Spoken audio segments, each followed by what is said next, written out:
السلام عليكم ورحمة الله وبركاته. بسم الله الرحمن الرحيم. الحمد لله رب العالمين. اللهم صل وسلم على رسولك سيدنا محمد وعلى آل سيدنا ومولانا محمد. صراط الذين أنعمت عليهم غير المغضوب عليهم ولا الضالين. ഈ ഗൈരിൽ മഗ്ദൂബി അലൈഹിം വലദ്ദാലിൻ എന്നതിൻ്റെ തഫ്സീറിലാണ് നമ്മൾ നിലകൊള്ളുന്നത്. ഖൈരി എന്നതിൻ്റെ ഇറാബ് ബദലായിട്ടും സിഫത്തായിട്ടും നമ്മൾ തഅ്വീൽ ചെയ്തു. ആ അർത്ഥത്തിൽ സിറാത്തല്ലദീന എന്നതിൻ്റെ സിഫത്ത് ബദൽ, അപ്പോൾ സ്വാഭാവികമായിട്ടും അത് മജ്റൂറാണ്, ഖൈരി എന്നാണ് ഓതേണ്ടത്. എന്നാൽ വാനിബിൻ കസീർ നസ്ബുഹു അലൽ ഹാലി, ഹാലാണ് എന്ന അർത്ഥത്തിൽ അതിന് നസ്ബ് കൊണ്ടുള്ള ഖിറാഅത്തുണ്ട്. അപ്പോൾ ഗൈറൽ മഗ്ദൂബി അലൈഹിം എന്നായി. അപ്പം ഹാലാകുമ്പോൾ അതിൻ്റെ സാഹിബ് ഹാല് മിനൽ ലമീരിൽ മജ്റൂർ അൻഅംത അലൈഹിം, അൻഅംത അലൈഹിം, അലൈഹിം എന്ന ആ ജാർ മജ്റൂറിൽ ലമീർ, ആ മജ്മൂ അല്ല, ജാറാണ്, മറ്റേത് മജ്റൂറാണല്ലോ. അപ്പോൾ ആ ലമീർ, ആ ലമീറിൻ്റെ ഹാലായിട്ട് ഗൈറൽ മഗ്ദൂബി അലൈഹിം എന്ന ഖിറാഅത്തുണ്ട്. വൽ ആമിൽ അൻഅംത, അപ്പോൾ ആമിൽ ഹാലിൻ്റെയും സാഹിബ് ഹാലിൻ്റെയും ആമിൽ അൻഅംത എന്നതാണ്. കാരണം നേരത്തെ പറഞ്ഞതുപോലെ ഇൻആം എന്നതിൻ്റെ തഅദിയത്ത് അല എന്ന കലിമത്ത് കൊണ്ടാണല്ലോ. അതുപോലെ തന്നെയാണ് ഗളിബ എന്ന വാക്കും, അതുകൊണ്ടാണ് ഗൈറുൽ മഗ്ദൂബി അലൈഹിം എന്ന് പറയുന്നത്. അപ്പോൾ അതിൻ്റെ തഅദിയത്തിൻ്റെ ഹർഫാണ് അല എന്നത്. അപ്പോൾ അൻഅംത അലൈഹിം എന്ന് പറയുമ്പോൾ ഗൈറൽ മഗ്ദൂബി അലൈഹിം, അപ്പോൾ ആ ഗൈറിൻ്റെയും ഹാലിൻ്റെയും സാഹിബ് ഹാലിൻ്റെയും ആമിൽ അൻഅംത എന്നത് തന്നെയാണ്. അൻഅംത അലൈഹിം എന്ന് പറയുമ്പോൾ ആ അലൈഹിം എന്നത് ഫി മഹല്ലിൻ നസ്ബി, അത് നസ്ബിൻ്റെ മഹല്ലിലും കൂടെയാണ്, കാരണം മഫ്ഊലിൻ്റെ സ്ഥാനത്താണ്. പിന്നെ അതൊരു ഖിറാഅത്ത്, ഹാല് പരിഗണിച്ചിട്ട് ഗൈറ എന്നതൊരു ഖിറാഅത്തുണ്ട്. അല്ലെങ്കിൽ ഔ ബി ഇദ്മാരി ഐനി, അല്ലെങ്കിൽ ഐനി എന്നത് സങ്കല്പിച്ചിട്ട്. അപ്പോൾ അൻഅംത അലൈഹിം, നീ അനുഗ്രഹം ചെയ്തവർ, ഐനി ഗൈറൽ മഗ്ദൂബി അലൈഹിം. അപ്പോൾ ഗൈറ എന്നത് നേരെ മഫ്ഊലിൻ്റെ സ്ഥാനത്തായി, അപ്പോഴും നസ്ബ് തന്നെയാണ്. ഔ ബിൽ ഇസ്തിസ്നായി, അല്ലെങ്കിൽ ഇസ്തിസ്ന കൊണ്ട് മൻസൂബ്. മൂന്നവസ്ഥയിലും ഗൈറ എന്ന് മൻസൂബാണ്. ഒന്ന് ഹാല് എന്ന അർത്ഥത്തിൽ, രണ്ടാമത്തേത് നേരെ മഫ്ഊൽ എന്ന അർത്ഥത്തിൽ, മൂന്നാമത്തേത് ഇസ്തിസ്ന കൊണ്ട് മൻസൂബ്. അപ്പോൾ ബിൽ ഇസ്തിസ്നായി, ഇസ്തിസ്ന കൊണ്ട് മൻസൂബ് ഗൈറ. ഇസ്തിസ്ന കൊണ്ട് നസ്ബ് കിട്ടൽ എപ്പോഴാണ്? ഇൻ ഫുസ്സിറൻ നിഅമു ബിമാ യഅമുൽ ഖബീലത്തൈനി. നേരത്തെ പറഞ്ഞ നിഅമത്ത് നിഅമ്, ആ മുത്ലഖ് നിഅമ് എന്നതുകൊണ്ട് ബിമാ യഅമുൽ ഖബീലത്തൈനി, രണ്ട് കബീലയെയും ഉൾക്കൊള്ളിക്കുന്ന അനുഗ്രഹം എന്നാണ് അപ്പോൾ ആ നിഅമത്തിനെ തഫ്സീർ ചെയ്യേണ്ടത്. അൻഅംത അലൈഹിം എന്നതുകൊണ്ട് ഈമാൻ എന്ന അർത്ഥം വെച്ചാൽ ഇവിടെ ഇസ്തിസ്ന കൊണ്ട് നസ്ബ് എന്നത് ശരിയാവില്ല. കാരണം പിന്നെ മുഅ്മിനിനെയും കാഫിറിനെയും ഉൾക്കൊള്ളിക്കുന്ന ദുന്യവിയായ ഉഖ്റവിയായ അനുഗ്രഹങ്ങൾ, ആ അർത്ഥത്തിൽ നിഅമത്തിനെ തഅ്വീൽ ചെയ്യുമ്പോഴാണ് ഗൈറ എന്നത് ഇസ്തിസ്ന കൊണ്ട് നസ്ബ് കിട്ടുന്നത്. കാരണം മുഅ്മിനിനെയും കാഫിറിനെയും പറയപ്പെട്ട മുസ്തസ്ന മിൻഹു, ആ മുസ്തസ്ന മിൻഹുവിൽ നിന്നാണല്ലോ ഇസ്തിസ്ന ചെയ്യപ്പെടേണ്ടത്. അപ്പം മുസ്തസ്ന മിൻഹു മദ്കൂറാവുക എന്നതാണ് ഇസ്തിസ്നാൻ്റെ അസ്ല്, അഥവാ ഇസ്തിസ്ന മുത്തസിലാവുക എന്നത്. ഇസ്തിസ്ന മുത്തസിലും മുങ്കത്തിയും, മുസ്തസ്ന മിൻഹു മദ്കൂർ അല്ലെങ്കിൽ ഇസ്തിസ്ന മുങ്കത്തിയായി, മുസ്തസ്ന മിൻഹു മദ്കൂറാണെങ്കിൽ ഇസ്തിസ്ന മുത്തസിലായി. അപ്പോൾ ഇസ്തിസ്ന എന്നതിൻ്റെ അസ്ല് മുത്തസിലാവുക എന്നതാണ്. ആ അർത്ഥത്തിൽ മുസ്തസ്ന മിൻഹു പറയപ്പെടണമെങ്കിൽ അവിടെ നിഅമത്ത് എന്നതിൻ്റെ തഅ്വീൽ തഫ്സീർ നമ്മൾ ഈമാൻ എന്ന് പറയുകയാണെങ്കിൽ മുഅ്മിനീങ്ങൾ മാത്രമേ ഉൾക്കൊള്ളുള്ളൂ. അപ്പോൾ മുഅ്മിനീങ്ങളെയും കാഫിരീങ്ങളെയും ഉൾക്കൊള്ളിക്കുന്ന നിഅമത്ത് എന്നാണ് അവിടെ നിഅമത്തിനെ തഅ്വീൽ ചെയ്യേണ്ടത്. അപ്പോൾ അതിൽ നിന്ന് ഗൈറൽ മഗ്ദൂബി അലൈഹിം, വലല്ലാലീൻ, പിഴച്ചവരും പിന്നെ മഗ്ലൂബി അലൈഹി ആയ ആൾക്കാർ ഒഴികെ എന്ന് പറയുമ്പോൾ അപ്പോൾ നിഅ്മത്ത് അവിടെ മുഅ്മിനീങ്ങൾ എന്ന് മാത്രമായി ഉദ്ദേശം, അവരുടെ സിറാത്ത് എന്നായി. ഇതാണ് ഇസ്തിസ്ന കൊണ്ടുള്ള പിന്നെ നസ്ബ് ചെയ്യുമ്പോൾ തഅ്വീൽ ചെയ്യേണ്ടത്. ഇത്രയാണ് ഈ വിഷയത്തിൽ. അപ്പോൾ ഗൈരി എന്നത് രണ്ട് തഅ്വീലാണ്. ഒന്ന് ഹാല് അല്ല, ഒന്ന് പിന്നെ ബദൽ, അല്ലദീന എന്നതിൽ നിന്നുള്ള ബദൽ, അല്ലെങ്കിൽ അല്ലദീന എന്നതിൻ്റെ സിഫത്ത്. അപ്പോൾ രണ്ടും ജറ്. പിന്നെ ഗൈറ എന്ന ഖിറാഅത്ത് ചെയ്യുമ്പോൾ അവിടെ 3 തർക്കീബാണ്. ഒന്ന് പിന്നെ അലൽ ഹാല് എന്ന അർത്ഥത്തിൽ, അപ്പോൾ സ്വാഹിബ് ഹാല് അലൈഹിം എന്നതിൽ ദമീർ. പിന്നെ അല്ലെങ്കിൽ അഅ്നി എന്നതിൻ്റെ മഫ്ഊല്, അഅ്നി എന്ന് തഖ്ദീർ ചെയ്തിട്ട് അതിൻ്റെ മഫ്ഊല് എന്ന അർത്ഥത്തിൽ ഗൈറ. അല്ലെങ്കിൽ ഇസ്തിസ്ന ആകുമ്പോൾ ഇസ്തിസ്ന മുത്തസിലാവണമെങ്കിൽ മുസ്തസ്ന മിൻഹു മദ്കൂർ ആവുകയും അതിലും മുസ്തസ്നായ ഉൾപ്പെടുകയുമാണല്ലോ. അപ്പോൾ ആ അർത്ഥത്തിൽ നിഅ്മത്തിനെ നമ്മൾ രണ്ട് കബീല അഥവാ മുഅ്മിനീങ്ങളെയും കാഫിരീങ്ങളെയും ഉൾക്കൊള്ളിക്കുന്ന നിഅ്മത്ത് എന്ന് അവിടെ തഅ്വീൽ ചെയ്യുകയും വേണം.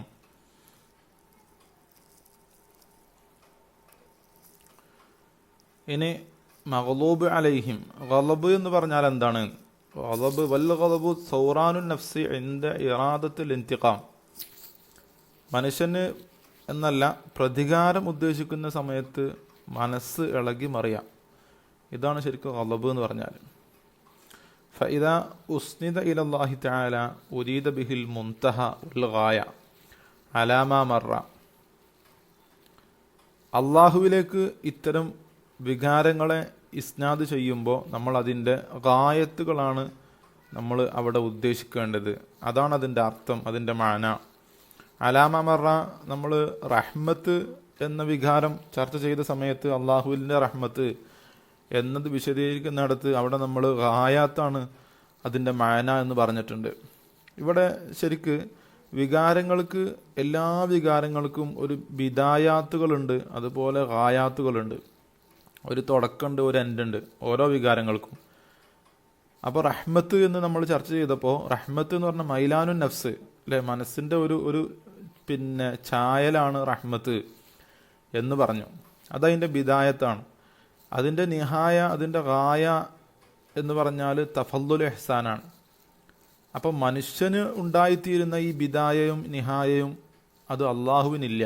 അള്ളാഹുവിലേക്ക് ഈ വികാരങ്ങളെ ഇസ്നാദ് ചെയ്യുമ്പോൾ അതിൽ ഗായത്തുകൾ മാത്രമാണ് ഉദ്ദേശിക്കുന്നത്. അതുകൊണ്ട് നമ്മൾ റഹ്മത്തിന് അർത്ഥം വെച്ചത് ഇഹ്സാനാണ്, തഫല്ലുൽ വൽ ഇഹ്സാൻ. ആ റഹ്മത്ത് അടിസ്ഥാനത്തിൽ, ബിദായ അടിസ്ഥാനത്തിൽ അള്ളാഹ് ചെയ്യുന്ന നിഅ്മത്ത് ഇഹ്സാൻ എന്നാണ് അള്ളാഹുവിലേക്ക് ചേർത്തി പറയുമ്പോൾ നമ്മളതിന് അർത്ഥം വെക്കുന്നത്.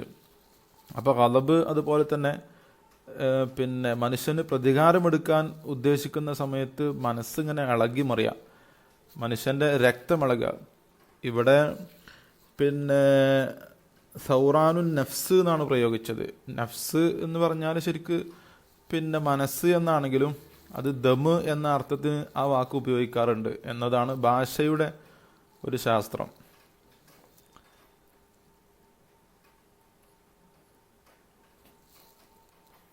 സാലത്ത് നഫ്സുഹു എന്ന് ഭാഷയിൽ പറയാറുണ്ട്. സാലത്ത് നഫ്സുഹു, അവൻ്റെ രക്തമൊഴുകി എന്ന അർത്ഥത്തിൽ. അതുപോലെ തന്നെ ഹദീസിൽ വന്നിട്ടുണ്ട് മാലൈസ ലഹു നഫ്സുൻ സായില ഫഇന്നഹു ലാ യൻജുസുൽ മാഉ ഇദാ മാത ഫീഹി. അപ്പോൾ നഫ്സുൻ സായില അവിടെ ഉദ്ദേശിച്ചത് ഒലിക്കുന്ന രക്തം എന്ന അർത്ഥത്തിനാണ്. അപ്പോൾ രക്തം എന്ന അർത്ഥത്തിനാണ് ഇവിടെ നഫ്സ് എന്ന് പ്രയോഗിച്ചിട്ടുള്ളത്. അപ്പോൾ സൗറാനു അൻ നഫ്സ് എന്ന് പറഞ്ഞാൽ ഖല്യാനു ദമിൽ ഖൽബ് വഹൈജാനുഹു, ഹൃദയ രക്തം, മനുഷ്യൻ്റെ രക്തം തിളക്കുക. അതാണ് ഗളബിൻ്റെ ബിദായ. അതിൻ്റെ നിഹായ അല്ലെങ്കിൽ ഗായ എന്ന് പറയുന്നത് ഇന്തിഖാമാണ്, പ്രതികാരം എടുക്കലാണ്. അപ്പം അങ്ങനെ ഓരോ പിന്നെ വികാരത്തിനും നമുക്ക് അങ്ങനെ പറയാൻ പറ്റും. അള്ളാഹുവിലേക്ക് ചേർത്തി പറയുമ്പോൾ അവിടെ ഉദ്ദേശിക്കുന്നത് അതിൻ്റെ ഗായാത്തുകൾ മാത്രമാണ്.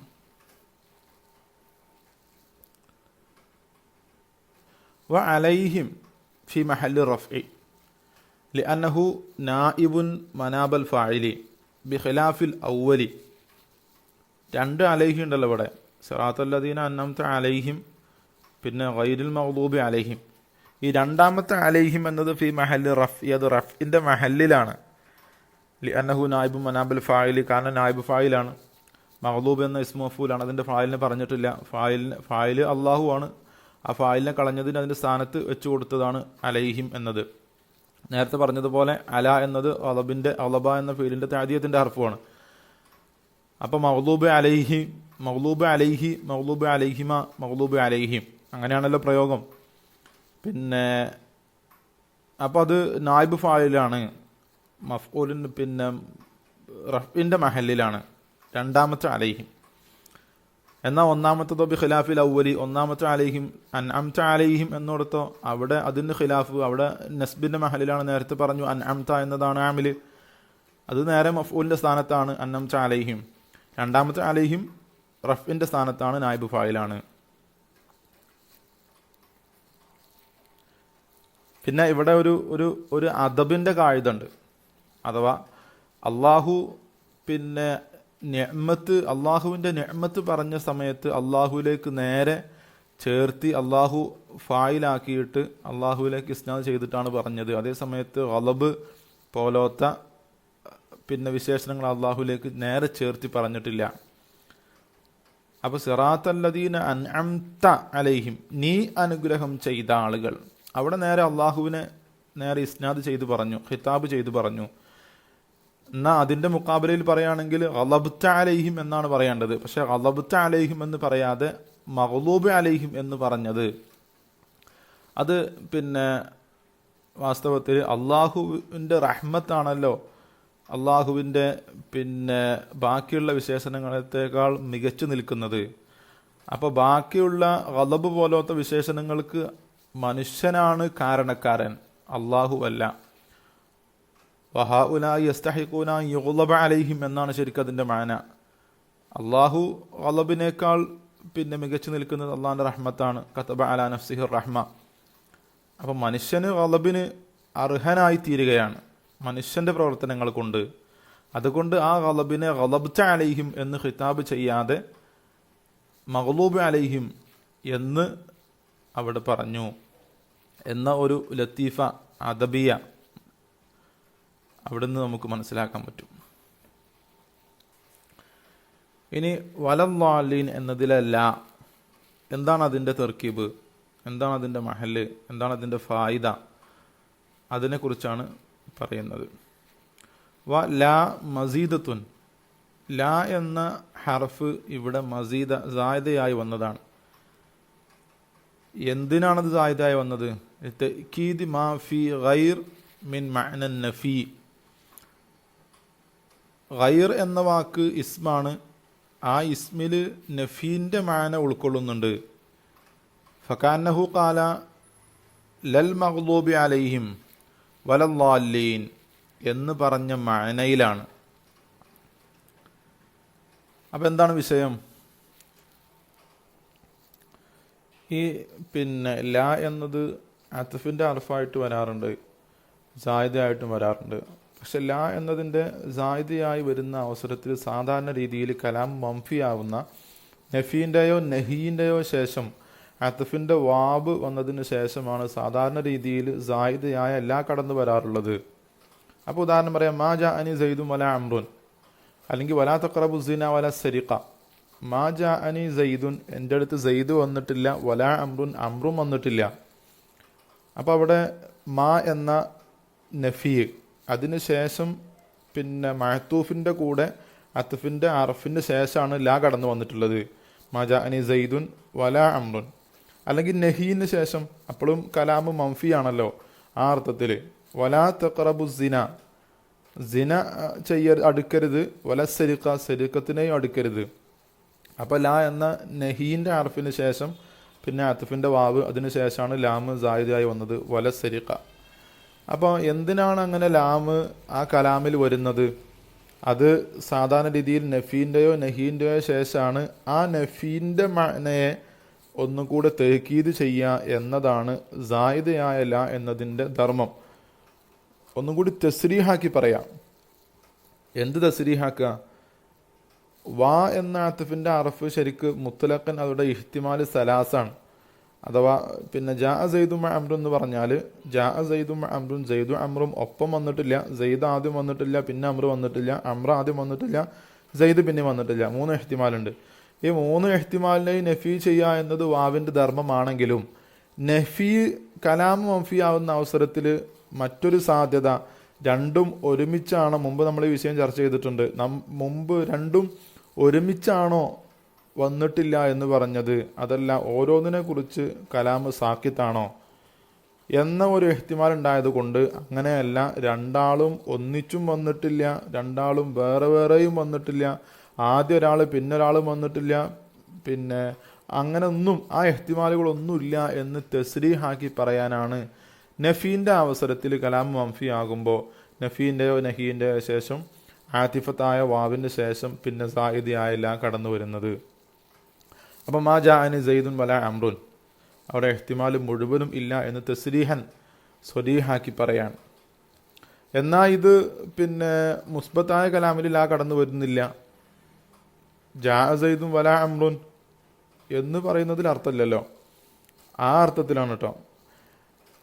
അപ്പോൾ പിന്നെ ഇവിടെ അങ്ങനെ പറയുമ്പോൾ ഗൈറുൽ മഗ്ലൂബി അലൈഹിം വലദ്ദാലിൻ എന്ന് പറയുന്നതിൽ എവിടെ നഫി നഹി എന്നൊരു ചോദ്യമുണ്ട്. അപ്പോൾ ഗൈർ എന്ന വാക്ക് ശരിക്ക് ഇസ്ബാത്തുൽ മുഗായറത്തിന് വേണ്ടിയിട്ടാണ്. ഇസ്ബാത്തുൽ മുഗായറ, മുസ്ബത്ത് എന്നത് പിന്നെ നഫീൻ്റെ ഓപ്പോസിറ്റ്. ഇസ്ബാത്തുൽ മുഗായറത്ത് നേരത്തെ പറഞ്ഞതല്ല ശേഷം പറയാൻ പോകുന്നത് എന്നതാണ് ഗൈറിൻ്റെ മാന എങ്കിലും അവിടെ ശരിക്ക് നഹീൻ്റെ ഒരു അർത്ഥം ഉണ്ടല്ലോ. മുഗായറത്തിൽ നഫീൻ്റെ ഒരു അർത്ഥം അവിടെ നിലകൊള്ളുന്നുണ്ട്. മാത്രമല്ല ചില സന്ദർഭങ്ങളിലൊക്കെ നേരെ നഫീൻ്റെ സ്ഥാനത്ത് തന്നെ ഗൈർ പ്രയോഗിക്കുന്നുണ്ട്, മുഗായറത്തിന് വേണ്ടിയല്ലാതെ. അപ്പോൾ അത്തരം തെളിവുകളൊക്കെ ഉദ്ധരിച്ചിട്ടാണ് മുസന്നിഫ് പറയുന്നത് ഇവിടെ ലാ എന്നത് സായിദയായ ലാ ആണ്. ആ സായിദയായ ലാ എന്നതിൻ്റെ അർത്ഥം അവിടെ കലാമിലെ അതിൻ്റെ സാബിഖായ നഫീൻ്റെ മാന, ഗൈർ എന്നതിലെ നഫീൻ്റെ മാന ഒന്നുകൂടി തൗക്കീദ് ചെയ്യുക എന്ന മാനയാണ് സായിദയായ ലാക്കുള്ളത്. അപ്പോൾ ഗൈർ എന്നതിലൂടെ നഫീൻ്റെ മാന അത് ശേഷം പറയാൻ പോകുന്ന തെളിവുകൾ കൊണ്ട് സ്ഥാപിതമാണ്. കാരണം അതിൽ സാധാരണ രീതിയിൽ നഫീൻ്റെ അതേ സ്ഥാനത്ത് ഗൈർ എന്ന കലിമത്ത് ഉപയോഗിക്കാറുണ്ട്. ഇതാണ് അതിൽ വിഷയം. ഇനി ഉദാഹരണങ്ങളിലേക്ക് നോക്കാം. അപ്പം ഫകഅന്നഹു ഖാല ലൽ മഗ്ദൂബി അലൈഹിം വലദ്ദാലിൻ എന്ന് പറഞ്ഞതിൻ്റെ മാനയിലാണ് കഅന്നഹു എന്ന് പറഞ്ഞതാണ്. ആ നഫീൻ്റെ മാന അവിടെ ഗൈറിൽ നിലകൊള്ളുന്നുണ്ട്. അതുകൊണ്ടാണ് വലിദാലിക എന്ന് പറഞ്ഞാൽ ആ ഗൈർ എന്നതിൽ നഫീൻ്റെ മാന ഉൾക്കൊള്ളുന്നുണ്ട്. അക്കാരണത്താലാണ് ജാസ അന സെയ്ദൻ ഗൈറു ലാരിബിൻ എന്ന് പറയുന്നത്. അന സെയ്ദൻ ഗൈറു ലാരിബിൻ, അന മുബ്തദ സെയ്ദൻ മഫ്ഊൽ, ഗൈറു ലാരിബിൻ എന്നത് ഗൈറു എന്നതാണ് ഖബർ ലാരിബിൻ മുലാഫിലൈ. വൈനിംതന അന സെയ്ദൻ മിസ്ലു ലാരിബിൻ, അന സെയ്ദൻ മിസ്ലു ലാരിബിൻ എന്ന് പറയാറില്ല. അതേസമയത്ത് അന സെയ്ദൻ ഗൈറു ലാരിബിൻ എന്ന് പറയാറുണ്ട്. അപ്പോൾ ഗൈർ എന്നതിൽ നഫീൻ്റെ മാന ഉണ്ട് എന്ന് സ്ഥിരപ്പെട്ടു. അപ്പോൾ ആ കലാമ് ലൽ മഗ്ലൂബി അലൈഹിം വലദ്ദാലിൻ എന്ന് പറഞ്ഞതിൻ്റെ മാനയിലാണ്. അതുകൊണ്ട് ലാ എന്നത് സായിദയാണ്. അപ്പോൾ ഇവിടെ രണ്ട് ഉദാഹരണമുണ്ട്. അന സെയ്ദൻ ഗൈറു ലാരിബിൻ, അന സെയ്ദൻ മിസ്ലു ലാരിബിൻ. അന സെയ്ദൻ മിസ്ലു ലാരിബിൻ എന്ന് പറയാൻ പറ്റൂല, എന്നാൽ അന സെയ്ദൻ ഗൈറു ലാരിബിൻ എന്ന് പറയാൻ പറ്റും. എന്തുകൊണ്ടാണ്? പിന്നെ മിസ്ല് എന്നത് മിസ്ല് മുലാഫ് ലാരിബ് മുലാഫിലഹി, ഗൈർ മുലാഫ് ലാരിബ് മുലാഫിലഹി. പക്ഷേ അവിടെ നഫീൻ്റെ മാന ഉൾക്കൊള്ളുന്നതായത് കൊണ്ട് തന്നെ പിന്നെ ഹർഫിൻ്റെ ലാ എന്ന ഹർഫിൻ്റെ മാനയാണല്ലോ നഫീൻ്റെ മാന. അപ്പോൾ ആ അർത്ഥത്തിൽ അതിൻ്റെ മുലാഫ് ഇലൈഹിൻ്റെ മാമൂല് അഥവാ സെയ്ദിനെ തഖ്ദീം ചെയ്യൽ ജായിസാണ്. എന്നാൽ അന സെയ്ദൻ മിസ്ലു ലാരിബ് എന്ന് പറയുന്നിടത്ത് അവിടെ സെയ്ദിനെ തഖ്ദീം ചെയ്യാൻ പറ്റൂല. കാരണം മിസ്ല് മുലാഫ് ലാരിബ് മുലാഫ് ഇലൈഹി, മുലാഫ് ഇലൈഹി മുലാഫിനേക്കാൾ ഒരിക്കലും മുഖദ്ദമായിട്ട് വരൂലല്ലോ. എന്നാൽ പിന്നെ മുലാഫ് ഇലൈഹിൻ്റെ മഅമൂലും അതുപോലെ ബിൽ ഔല മുലാഫിനേക്കാൾ മുമ്പ് വരിക എന്നത് സാധ്യമല്ല. അപ്പം അതുകൊണ്ട് പിന്നെ സൈദൻ എന്നതിനെ മിസ്ല് എന്ന മുലാഫിനേക്കാൾ തഖ്ദീം ചെയ്യൽ ജായിസല്ല. എന്നാൽ ഗൈർ എന്നോടത്ത് പറ്റുന്നുണ്ട്. കാരണം ഗൈർ എന്നതിൽ നഫീൻ്റെ മാനയുണ്ട്. ആ നഫീൻ്റെ മാന ലാ എന്ന ഹർഫിൻ്റെ മാനയാണ്. ഹർഫിനെ ഇളാഫ് ചെയ്യുക എന്നത് മുംതനിയാണ്. അതുകൊണ്ട് അവിടെ തഖ്ദീം ചെയ്യൽ ജായിസാണ്. ഇതാണ് രണ്ടും വ്യത്യാസം. ഈ വ്യത്യാസം സ്ഥാപിക്കാനാണ് മുസന്നിഫ് രണ്ട് ഉദാഹരണം പറഞ്ഞത്. ജാസ അന സൈദൻ ഗൈറു ലാരിബിൻ, പിന്നെ അന സൈദൻ മിസ്ലു ലാരിബിൻ. രണ്ടും വ്യത്യാസമുണ്ട്. അപ്പോൾ നഫീൻ്റെ മാന ഗൈർ എന്നതിലുണ്ട് എന്ന് സ്ഥിരപ്പെട്ടു. അതുകൊണ്ട് ലാ എന്നത് ഇവിടെ സായിദയാണ് എന്നതിനൊപ്പം ആ നഫീൻ്റെ മാനയെ തൗക്കീദ് ചെയ്യാൻ വേണ്ടി വന്നതാണ്.